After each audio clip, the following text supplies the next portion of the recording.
Assalamualaikum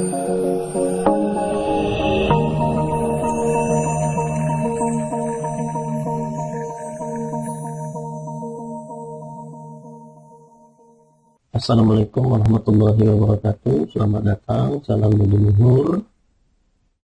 Baik, hari ini kita sudah masuk di pertemuan kedua. Kalau kemarin di pertemuan sebelumnya kita sudah membahas mengenai bahasa, kemudian otomata.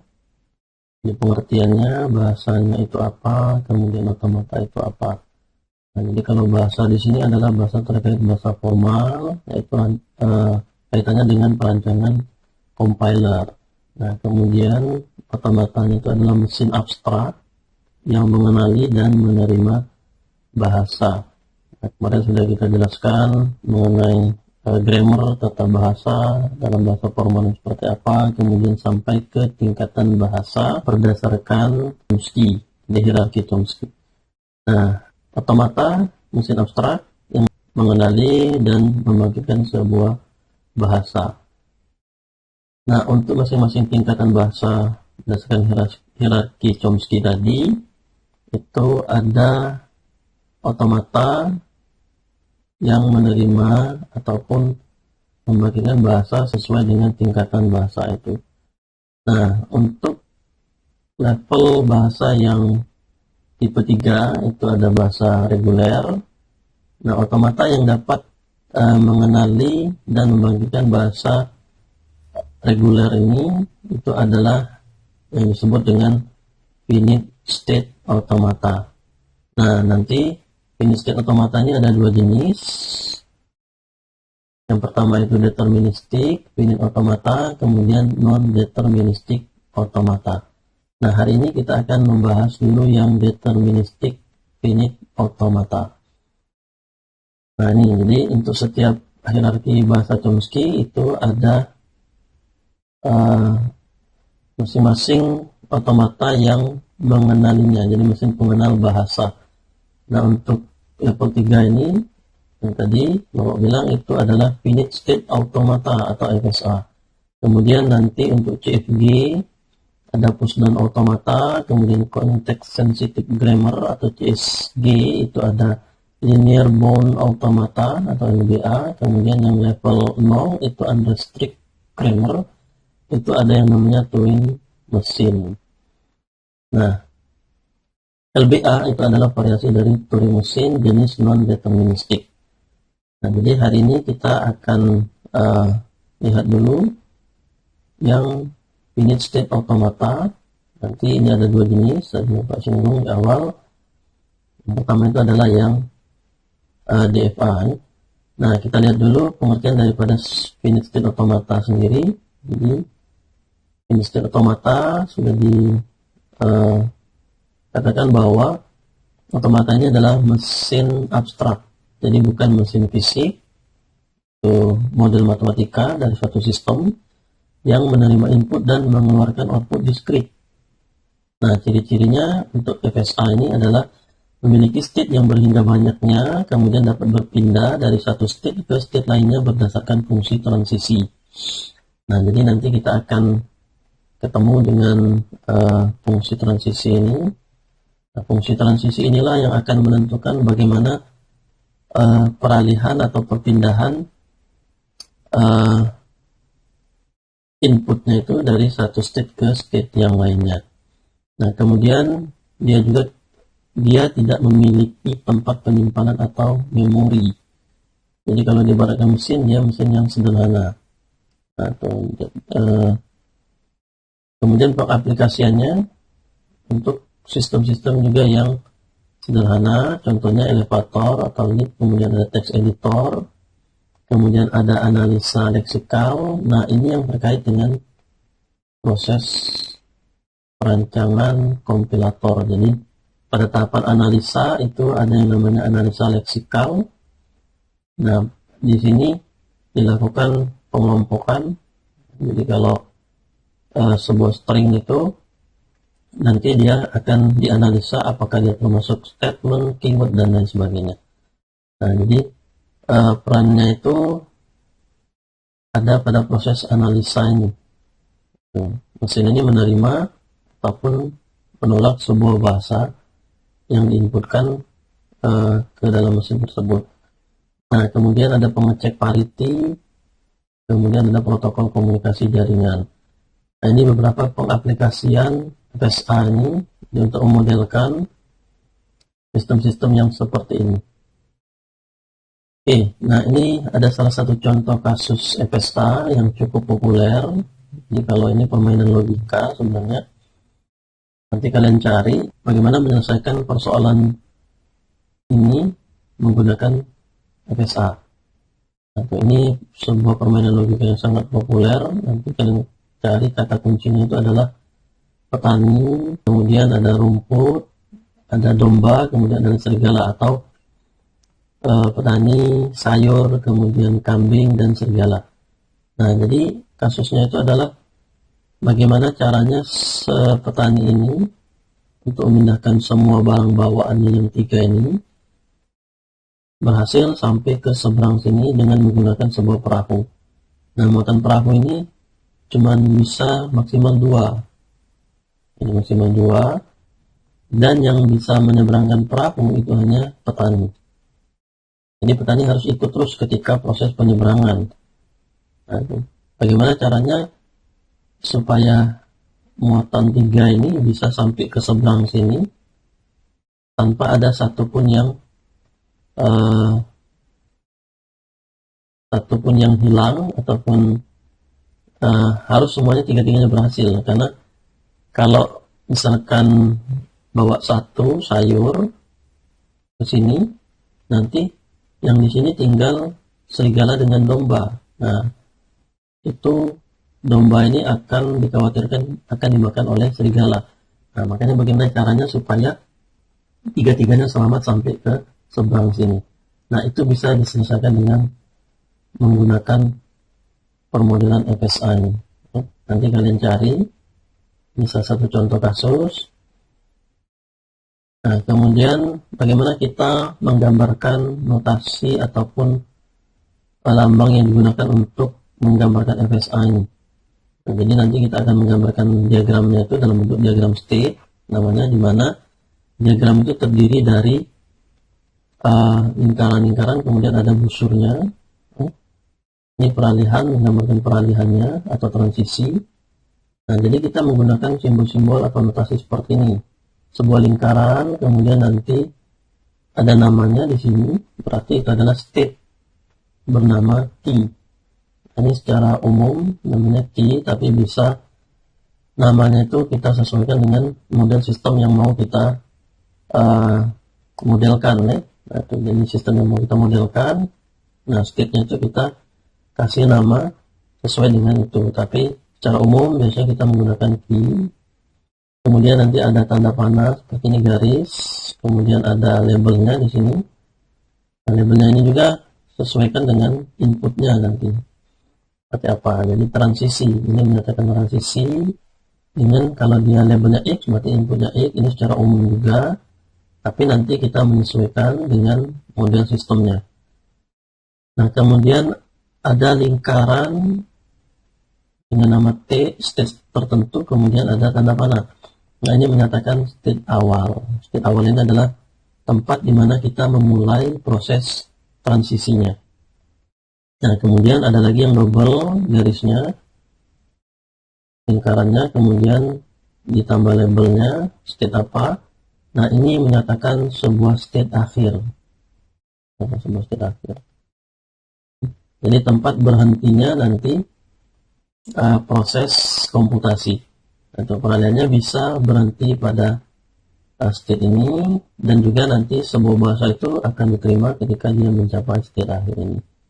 Nah, ini notasi-notasinya. Kemudian ini beberapa istilah terkait dengan FSA ini sebagai penerima bahasa. Jadi kalau kemarin kita ketemu dengan yang namanya string, itu elemen dari bahasa. Jadi anggota dari bahasa itu adalah string. Nah, kalau di bahasa formal ini sebuah string itu bisa diibaratkan sebagai kalimat, ya. Nah, string itu kombinasi deretan simbol atau karakter dari alfabet yang diberikan. Alfabet itu himpunan dari simbol atau karakter. Kemudian bahasa himpunan dari string yang diterima. Nah, pada FSA, sebuah string diterima jika dan hanya jika transisi untuk karakter terakhir mencapai state akhir. Nah, jadi nanti mesin itu apakah dia akan menerima, apakah dia akan menolak sebuah inputnya, atau string yang diinputkan kepada mesin itu. Nah, yang diterima itu yang mencapai state akhir, karakternya mencapai state akhir. Nah, ini analoginya seperti ini. Jadi string, kemudian nanti kumpulan daripada alfabet itu membentuk string, dari kumpulan string itu membentuk sebuah bahasa. Nah, seperti ini. Kemudian, nah, ini contoh penerimaan string, ya. Jadi kita misalkan di sini punya string dalam bentuk karakter-karakternya T, H, I, dan N. Nah, kemudian kita punya otomata seperti ini. Nah, ini belum ada input sama sekali. Nah, ini state awal. Kemudian kita kasih input T, dia berpindah ke state yang ini. Nah, apakah mesin yang bentuknya ini menerima string THEN? Nah, kalau kita lihat ini hanya menerima, ini belum ada state akhirnya juga. Kalaupun ini state akhir, dia hanya menerima T saja, tapi tidak menerima THEN. Nah, kemudian kita lanjutkan lagi, kita kasih input lagi H. Nah, ini mesinnya hanya menerima TH saja. Ini state akhir. Kemudian tambah lagi input, masukkan E. Nah, ini hanya THE. Kemudian kalau kita kasih input lagi N, dan N itu mencapai state akhir, maka baru mesin ini menerima string THEN. Dan string THEN ini, kenapa dia diterima oleh mesin? Karena karakter terakhirnya mencapai state akhir. Nah, jadi kalau proses pembacaan seperti mengejang, jadi transisinya itu dia FSA-nya bekerjanya secara sekuensial, berurutan. Jadi tidak ada memori, jadi dia hanya bergantung pada kondisi sebelumnya. Ini kondisi 0, kemudian masuk input T, jadinya T. Nah, tapi kalau mesinnya cuma sampai sini saja, berarti dia hanya menerima T. Kalau ini state akhir. Nah, jadi mesin ini tidak menerima THEN, kecuali ketika karakter terakhirnya itu mencapai state akhir. Nah, di sini inputnya kita kasih input T, pindah ke sini, kasih input A, dia pindah ke sini, kemudian kasih E, dia pindah ke sini, kemudian kita kasih input N, dia pindah ke sini, dan N ini mencapai state akhir di sini, maka string N ini diterima oleh mesin. Nah, seperti itu prosesnya. Di FSA ini menerima tadi disebutkan bahwa jika sebuah string diterima jika dan hanya jika transisi untuk karakter terakhir mencapai state akhir. Nah, seperti itu. Oke, ini secara umum FSA. Kemudian, nah, kesimpulannya dari ilustrasi tadi, diketahui bahwa string yang diterima adalah THEN karena karakter terakhir mencapai N-nya itu telah mencapai state akhir. Nah, T, TH, THE, dan THEN bukan nama state, namun hanya gambaran mengenai cara state membaca input yang diterima. Sementara itu, ini ada lambang empty seperti ini. Empty itu ketika belum ada inputnya, tidak ada input, kemudian inputnya T, TH, kemudian THE tidak diterima oleh FSA tersebut. Nah, karena kalau dia hanya sampai T saja, kita lihat di sini, T ini bukan state ini bukan state akhir, maka T tidak diterima. TH juga tidak diterima karena ini bukan state akhir. THE juga tidak diterima karena ini bukan state akhir. Nah, yang diterima hanya THEN. Karena karakternya terakhir dari THEN ini, karakter terakhirnya yang N-nya ini telah mencapai state akhir. Nah, seperti itu ya. Jadi kalau kita lihat bahasa yang diterima oleh FSA tadi itu adalah THEN. MT tidak diterima, T tidak diterima, TH tidak diterima, kemudian THE juga tidak diterima. Oke, nah itu secara umum FSA. Kemudian salah satu jenis dari FSA itu adalah DFA atau Deterministic Finite Automata.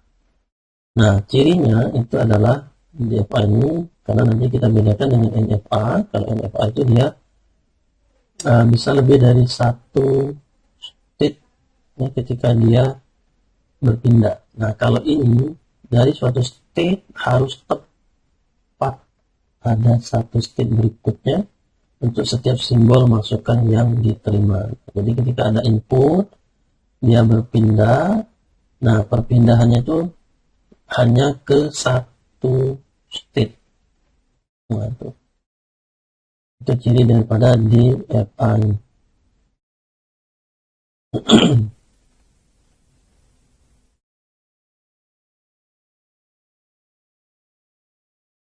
Nah, itu definisinya secara matematis dinyatakan dalam bentuk 5 tuple, yaitu M-nya itu mesinnya, kemudian dari key itu himpunan state, kemudian ada sigma himpunan simbol input, kemudian ini adalah fungsi transisinya, himpunan fungsi transisinya delta, yaitu berapa banyak state-nya, kemudian dipasangkan dengan berapa banyak inputnya. Oke. Kemudian ada S, himpunan state awal, merupakan bagian daripada key. Kemudian ada F, state akhir. F ini merupakan bagian daripada key juga. Nah, jadi ada berapa banyak state, nanti di antara state itu nanti ada yang sebagai state awal, kemudian ada yang sebagai state akhir. Nah, bagaimana transisinya itu ditentukan oleh fungsi transisi ini. Oke, kita lihat contoh soal. Nah, di sini ada mesin DFA dengan banyaknya state-nya itu ada dua, yaitu dengan nama genap dan ganjil. Nah, ada dua state. Kemudian inputnya itu ada 0 dengan 1. Nah, kemudian himpunan fungsi transisinya itu adalah nanti ketika genap mendapat input 0, dia berpindah ke genap. Genap mendapat input 1, pindah ke ganjil. Ganjil mendapat input 0, pindah ke ganjil. Ganjil mendapat input 1, dia pindah ke genap. Nah, sebagai state awalnya itu adalah state genap. Kemudian state akhirnya adalah state ganjil. Nah, bagaimana kira-kira bentuk diagram state-nya atau mesin DFA-nya? Nah, sebelumnya kita buat dulu tabelnya. Sebenarnya tabel transisinya. Dari tabel ini nanti kita gambarkan. Oke. Nah, untuk membuat tabel, kita buat tabel seperti ini. Ada berapa kolom, kemudian berapa baris sesuai dengan ini adalah inputnya, ini fungsi transisi, di sini adalah state-nya, di sini adalah hasil dari transisinya. Nah, seperti itu ya. Jadi ada berapa banyak input, sudah banyak kolomnya, kemudian nanti baris ini adalah menyatakan jumlah state-nya. Ini berapa banyak state-nya, itu menentukan jumlah barisnya. Oke, nah untuk contoh ini kita lihat bagaimana tabelnya, kemudian bagaimana bentuk daripada diagram state-nya. Oke, nah ini kita mulai untuk menentukan tabel. Jadi ada dua state-nya, yaitu state genap dengan ganjil. Kemudian inputnya ada dua juga, 0 dengan 1. Kemudian bagaimana isi daripada sel-sel ini atau hasil transisinya. Nah, kita lihat dari fungsi transisi ini. Kalau genap mendapat input 0, dia pindah ke genap, berarti kita isi genap.